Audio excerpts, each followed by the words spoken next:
पुट्टू की शादी में विशेषता ये थी कि उसमें शोर, कोलाहल, स्थूलता व सांसारिक विलासिता देखने में नहीं आई। वह विवाह ऐसा लगता था जैसे कि कलयुग में किसी देवी और देवता का विवाह हो रहा हो। ये खबर कलकत्ता, मुंबई व हैदराबाद, सिंध में फैल गई और चर्चा का विषय बन गई। क्योंकि मेरी शादी तो बाबा ने सिंध के बहुत बड़े धनी प्रसिद्ध मुशी परिवार में की थी। पुट्टू मेरे से सिर्फ 2 साल छोटी है। उस समय यज्ञ की स्थापना तो हुई नहीं थी, शिव बाबा का भी परिचय नहीं था, लेकिन बाबा के दिल में भक्तिभाव, दानशीलता, दानवीरता, एकता प्रियता अपने उच्च स्तर पर थी। और इस शादी के बाद बाबा धीरे धीरे उपराम होते चला गए। मेरी शादी और पुट्टू की शादी में रात दिन का फर्क था। पुट्टू की शादी के बाद तो बाबा ने किसी भी भाई बहन यानी नारायण भाई या सूर्या बहन की शादी नहीं कराई, क्योंकि शिव बाबा की प्रवेशता के बाद शादी तो बर्बाद है, यही बाबा का महामंत्र रहा। घर परिवार व समाज में बाबा के चिंतन की धारा को लोग गलत नहीं कह सकते थे, क्योंकि उनका जीवन सरलता और श्रेष्ठ चरित्र से ओतप्रोत था। एक तरफ बड़े बड़े राजा महाराजाओं से व्यापार, उनके पास आना जाना, उनसे मिलना, तथा दूसरी तरफ भक्ति भावना, पूजा पाठ, दान पुण्य आदि, ये दोनों ही बातें समाज में उनकी प्रतिष्ठा का सुदृढ़ आधार थीं। शादी ही बर्बादी है, यही बाबा का महामंत्र रहा। घर परिवार व समाज में बाबा के चिंतन की धारा को लोग गलत नहीं कह सकते थे, क्योंकि उनका जीवन सत्यता और श्रेष्ठ चरित्र से ओतप्रोत था। एक तरफ बड़े बड़े राजा महाराजाओं से व्यापार, उनके पास आना जाना, उनसे मिलना, तथा दूसरी तरफ भक्ति भावना, पूजा पाठ, दान पुण्य आदि, ये दोनों ही बातें समाज में उनकी प्रतिष्ठा को सुदृढ़ आधार थीं। मेरे छोटे भाई नारायण को आज भी सभी उसी नाम से जानते हैं। शिव बाबा की प्रवेशता के बाद सारा परिवार हैदराबाद सिंध से कराची ट्रांसफर स्थानांतरित हो गया। 14 वर्ष तक वहीं यज्ञ में सेवा करते, ज्ञान योग की धारणा करते सुखी रहे। सूर्या बहन सबसे छोटी भी सेवा में सहयोगी थी। लौकिक परिवार से पूर्णतया साथ था, लेकिन मानसिक रूप से बाबा का व्यवहार लौकिक रीति से पूर्णतया समाप्त हो गया था। अचानक बात करते करते बाबा पूछते थे, बच्चों किसके सामने खड़ी हो, किससे बात कर रही हो? आप सोच सकते हैं कि ये सुनकर कितना आश्चर्य लगता होगा। हम बच्चों को जिस लौकिक बाप से पैदा किया, पाला, पोसा, वह आज कैसे बात कर रहा है? लेकिन महान परिवर्तन का आभास बाबा हमें सदा कराता था। अतः मैं आपको नारायण भाई और सूर्या बहन की जीवन कहानी का साक्षात्कार कराती हूँ। सन 1951 में ब्रजकोठी में जब हम आए, ये उस समय बैगरी पाठ शुरू हो चुका था, यानी 14 साल तक तो बाबा ने सबकी बादाम पिस्ता मिलाकर पालना की थी, लेकिन आबू में तो सूखी रोटी, छाछ, ठंडा आदि खाकर या बिना खाए भी गुजारा करना पड़ता था। ऐसे हालात देखकर नारायण भाई बाबा से छुट्टी लेकर पैसे कमाने के लिए मुंबई चले गए। उनके साथ छोटी बहन सूर्या भी गई। मुंबई की तो आप जानते हैं, मायावी नगरी है। बाबा ने उसे 1 पैसा भी नहीं दिया, न लौकिक रीति से कि मेरा बेटा है, न ही अलौकिक रीति से कि यह बच्चा है। वे सेवा के निमित्त तो गए नहीं थे, अतः बाबा ने पैसा देने से साफ इनकार कर दिया था। फिर नारायण भाई ने सन 1954 में मुंबई में ही ज्योति नाम की लड़की से शादी की। सूर्या ने सन 1962 में परिचित परिवार के एक ओम प्रकाश नाम के व्यक्ति से शादी की। ये दोनों वर्तमान समय मुंबई में ही रहते हैं। नारायण भाई के घर पतिजात बिल्डिंग, मैरिन ड्राइव में बाबा एक बार मुरली सुनाने गए थे, लेकिन लौकिक नाम का नाम निशान नहीं था। ऐसा था बाबा के जीवन का महान परिवर्तन।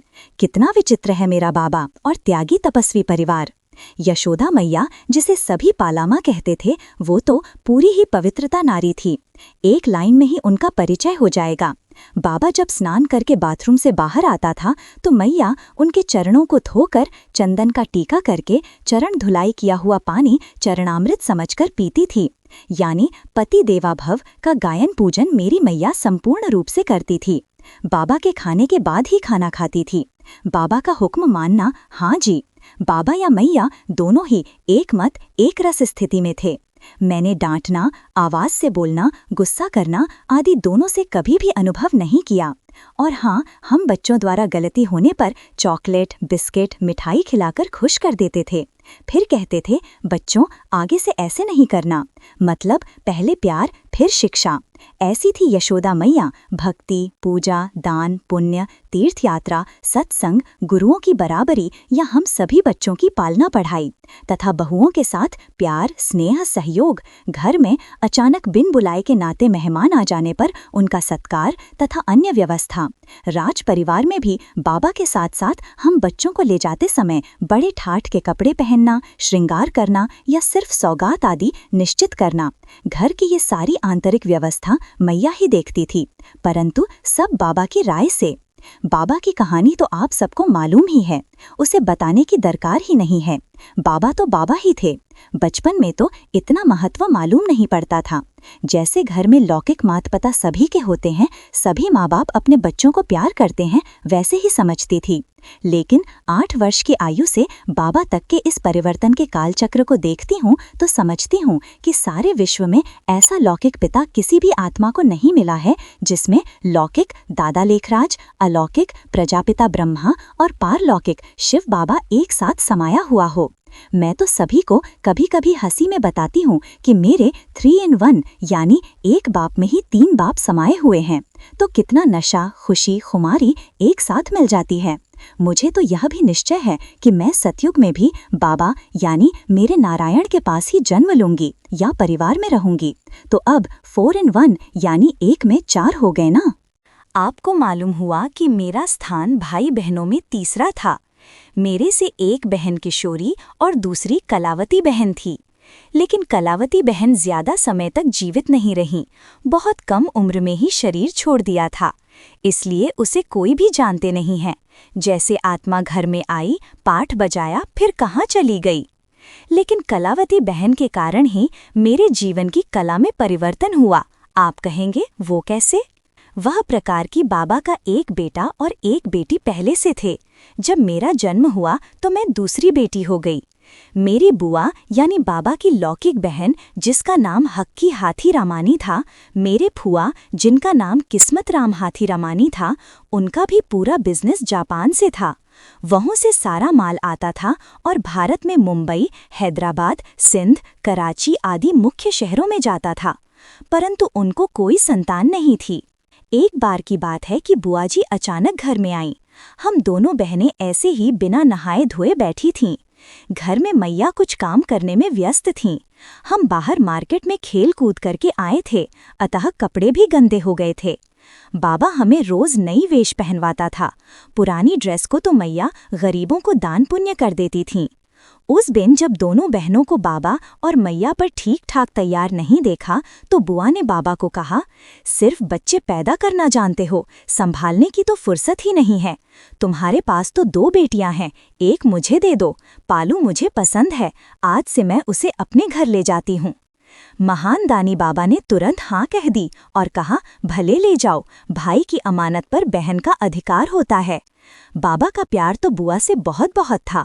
मैं तो पहले भी बुआ के घर बीच बीच में खेलने जाती थी, क्योंकि बुआ का घर बहुत सुंदर और जापानी खिलौनों से सजा रहता था। मुझे खेलने में मज़ा आता था, लेकिन ये कहानी मुझे उस समय बिल्कुल भी नहीं मालूम थी, क्योंकि मैं तो केवल 3 साल की थी। अब मेरे 2 घर हो गए, एक तरफ से 2 बाप 2 माँ, मतलब दोनों हाथों में लड्डू यानी सब चीज़ों से भरपूर। न्यू मार्केट में बाबा की गद्दी और निवास स्थान एक मकान में भाऊ की दुकान के ठीक सामने था। मार्केट में जीजा जी यानी दादा आनंद किशोर की दुकान 2 मकान छोड़कर तथा नीचे की सभी दुकानें जैसे मेरी थीं। सबको ये तो मालूम था कि ये लखी बाबू की बेटी है। बाबा तो बहुत नामी गिरामी थे, धन मान सम्मान में सबसे आगे थे, अतः छोटी बच्ची होने कारण मैं भी ऐसी हरकतें करती थी जैसे सभी बच्चे करते हैं। मैं फ्रॉक पहनती थी, लेकिन उसमें 2-4 जेबें जरूर होती थीं, नहीं तो मार्केट में जब जाती थी तो चॉकलेट, बिस्किट आदि किसमें रखूंगी। मुझे कोई भी चीज़ चाहिए होती थी तो दुकान पर चली जाती और जो पसंद होता वह ले आती थी। फिर दुकानदार पूछता था, बेटी पैसा? तो मैं कहती थी, बाबूजी से ले लेना। इतना कहकर मैं तो खाने खेलने में लग जाती थी और फिर घर आ जाती थी। बाबा मुझे रोज जेब खर्चा देते थे कि बच्चों को मांगने की आदत न पड़े। रोज सुबह सभी बच्चों को रुपया दे देते थे। उस समय ये कागज के नोट तो थे नहीं, सिर्फ सोने और चांदी के सिक्के थे। अतः समझो, बाबा ने 2 रुपया दिया। फिर बाबा कहेंगे कि बच्ची, इसमें पूरा ही चॉकलेट बिस्किट नहीं खाना, कुछ दान भी करना, क्योंकि दान करने से तुम अगले जन्म में महारानी बनोगी। मैं इस बात से यही समझती थी कि जब दान करने से महारानी बनूंगी तो पूरा 1 रुपया ही क्यों न दान करूं। इसलिए जो जेब खर्च मिलता था उसे किसी गरीब भिखारी को दे देती थी। मन में ये तो रहता ही था कि सामान तो मैंने बिना पैसे के भी मिल जाएगा, बाबूजी अपने आप दे देंगे। मुझे अगले जन्म में महारानी बनना है तो दान करना ठीक है। बस ये बात मेरे मन में भी बुद्धि में नेचुरल रूप से बैठ गई थी। ये सब करके जब मैं घर में पहुंचती तो बाबा प्यार से बुलाते थे और पूछते थे कि आज पालू ने बाजार से क्या क्या खरीदा। मैं कहती थी बाबा ये सामान लिया। फिर बाबा कहते पैसा उसको दिया। मैं कहती थी बाबा वो तो नहीं दिया। फिर बाबा के पास उस दुकानदार के बिल दूसरे दिन आ जाते थे कि बच्ची ने ये सामान लिया है। वे गद्दी से ही पैसा ले जाते थे, परंतु बाबा जानना चाहता था कि ये जेब खर्च का क्या करती है। तब मैं कहती थी कि बाबा आपने कहा था कि दान करने से तुम अगले जन्म में महारानी बनोगी, इसलिए मैं पूरा ही दान कर देती हूँ।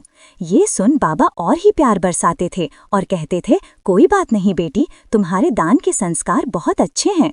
इस प्रकार मुझे चिंता नहीं रहती थी कि बाबा क्या कहेगा, तो दान भी करती थी और चॉकलेट बिस्किट खिलौने फ्री में ले आती थी। हर एक का जीवन एक कहानी है।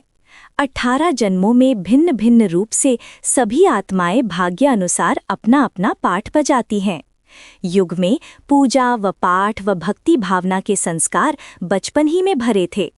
बाबा ने युक्ति से हम सभी बच्चों के अंदर ये संस्कार विशेष नियम के आधार पर नेचुरल डाल दिए थे। घर की मर्यादा अनुसार नहाना, स्कूल जाना, पढ़ाई करना आदि तो सभी को करना ही था। लेकिन जब तक विधि पूर्वक नहला धुलाकर, साफ कपड़े पहनाकर अंग्रेज आया मैड सर्वेंट तैयार नहीं कर लेती थी और मैं पूजा नहीं करती थी, तब तक खाना तो छोड़ो दूध भी पीने को नहीं मिलता था। पूजा का समय भी निश्चित निर्धारित होता था। मेरा जन्मपत्री का नाम तो पार्वती था, लेकिन प्यार से बाबा और बाबाजी सब पालू ही कहते थे। मेरा बचपन का ज्यादातर समय हैदराबाद में बीता। जब मैं पूजा के लिए तैयार हो जाती तो मैं पूजा में आधा घंटा समय देती थी। होता ये था, मैं तो आधी घंटे की पूजा को कैसे बिताऊं ताकि फिर कुछ खाने को भी मिले। लौकिक लोगों में अधिकतर का कहना है पहले पेट पूजा फिर काम दूजा। उसी कलयुगी चाल में बाबा के घर का नियम था पहले भगवान की पूजा फिर पेट पूजा। इस विधि के अनुसार अपने प्रिय गणेश चाचू को तिलक बिंदी लगाकर मैं बहुत प्यार से सजाती थी, जिससे आराम से आधा घंटा बीता जाता था। बाकी भाई बहनें आरती, चंदन, फूल आदि लगाने का काम करते थे। पूजा पूरी हो जाती थी, फिर इंतजार करते रहते थे। मैं चंदन की लकड़ी को घिसकर व केसर को घिसकर कटोरी भरकर तैयार करती थी। फिर माचिस की तीली से जो गणेश की सूंड लंबी होती थी उसके ऊपर छोटी छोटी बिंदी लगाकर सुंदर कला से पूरा ही सजा देती थी। इसमें मेरा बहुत समय प्यार से निकल जाता था। माथे पर मैं तिलक लगाती थी तथा लंबे चौड़े कानों को भी रोज नए नए प्रकार से सजाती थी। मुझे ये सब करते देख बाबा और मैया भी खुश होते थे कि देखो पालू को पूजा में कितना लगाव है। लेकिन दिल की बात बताऊं, आपको तो हंसी आएगी। ये सच है कि सुबह सुबह उठते ही मुझे भूख लग जाती थी। चॉकलेट, बिस्किट आदि याद आते थे, लेकिन खा नहीं सकती थी, चारों तरफ पहरा रहता था। इसलिए मैं समय पास करने के लिए मैं गणेश चाचू को खास तरह से खुशी से सजाती थी। इसमें कभी चंदन की टिकी छोटी हो जाती तो फिर उसे बड़ा करना, कभी बड़ी होती तो छोटी करना, फिर लगाना, यही बहुत समय लेता था। पूरा सजाने पर बाबा और मैया दोनों गणेश जी को हाथ जोड़कर प्रणाम करते थे। इस प्रकार पूजा पाठ और मर्यादा का संस्कार बाबा ने बचपन से ही हम में भर दिया था।